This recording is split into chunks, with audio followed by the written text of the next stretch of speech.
একাধিক সুপারহিট ছবি রয়েছে তামান্না ভাটিয়ার। বহু তারকার সঙ্গে অভিনয় করে দর্শকদের মন জিতে নিয়েছেন। পেশাগত জীবনের চেয়ে এই অভিনেত্রী ব্যক্তিগত জীবন নিয়ে চর্চায় থাকেন বেশি। বলিউডে তার সঙ্গে বিজয় ভার্মার নাম নিয়ে চর্চার শেষ নেই। এই নিয়ে একাধিক সংবাদের শিরোনাম হয়েছেন এই অভিনেত্রী। জানা যায়, অভিনেতা বিজয় ভার্মার সঙ্গে চুটিয়ে প্রেম করছেন তামান্না।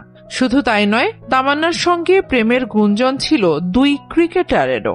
বিজয়ের আগে দুই ক্রিকেটারের সঙ্গে নাম জড়িয়েছিল তামান্না ভাটিয়ার, যাদের একজন ভারতীয় ক্রিকেটার বিরাট কোহলি ও পাকিস্তানি অলরাউন্ডার আব্দুল রাজ্জাক। যদিও কোহলির সঙ্গে সম্পর্কটা গুঞ্জনেই থেকেছে। শোনা যায়, এক বিজ্ঞাপনের সূত্র ধরে কোহলির প্রেমে পড়েন তামান্না।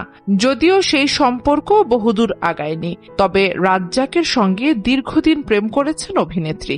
একটা সময়ে ভেঙে যায় তাদের সেই সম্পর্ক। এরপরই অভিনেত্রীর জীবনে আসে বিজয় ভার্মা।